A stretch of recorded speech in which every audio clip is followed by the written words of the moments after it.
what we quickly learned was you met the same kind of hostile violence response to voter registration as you met sitting in at a restaurant or department store lunch counter. It was the same, or even worse, because they would blow up meeting places in these rural parts of the South. Coming from Washington, D.C., I sort of understood hostility in segregated lunch counters. And I kind of knew in an intellectual kind of way why white power would fear an emergent black power in places like the Mississippi Delta where blacks were a numerical majority. Still, I really wasn't looking for the level of hostility.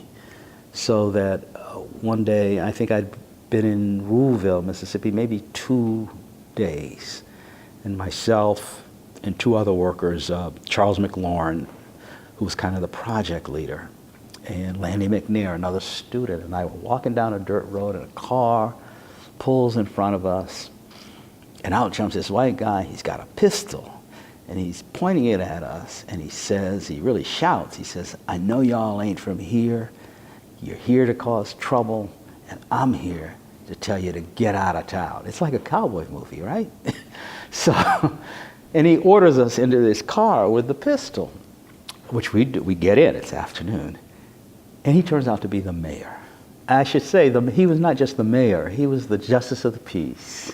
He was the head of the Citizens Council. He owned the biggest business in town, the hardware store, and he broadcast the agricultural news on the local radio stations. He wore all these hats. So now he takes us down to the city hall, and he's ranting and he's raving, and he says, he wants to know, when we got into Ruleville from New York.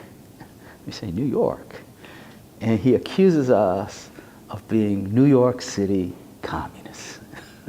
So McLaurin says to him, well, we're all Mississippians, and I'm happy because he's including me. He says, we're all Mississippians, and we're here to work on voter registration. That's all we're here to do, and the U.S. Constitution gives us the right to do this. And the mayor's response, which is unforgettable to me, is after McLaurin tells him that, the mayor says, that law ain't got here yet.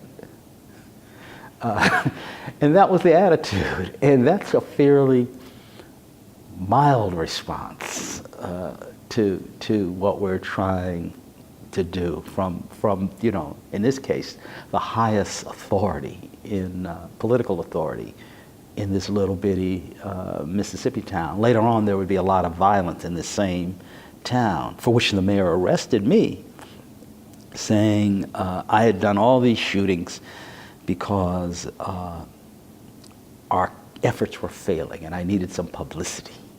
And the way to get publicity was to do all these shootings and then claim that white people and Ku Klux Klansmen did them. This is what you encountered in these towns. And this is why all the people in these towns, black people, and in some ways I would argue whites too, were paralyzed with fear, and why you had to take such a long time sitting with people just to cut through this whole habit of fear that really froze people in place, and so that they were afraid to ask a question, afraid to take a step that was in the wrong direction, and lived their entire life within the black community where they did have freedom of motion and freedom of thought, but never take on the larger community in the sense of seeking to gain political rights that would enable them to really shape the counties.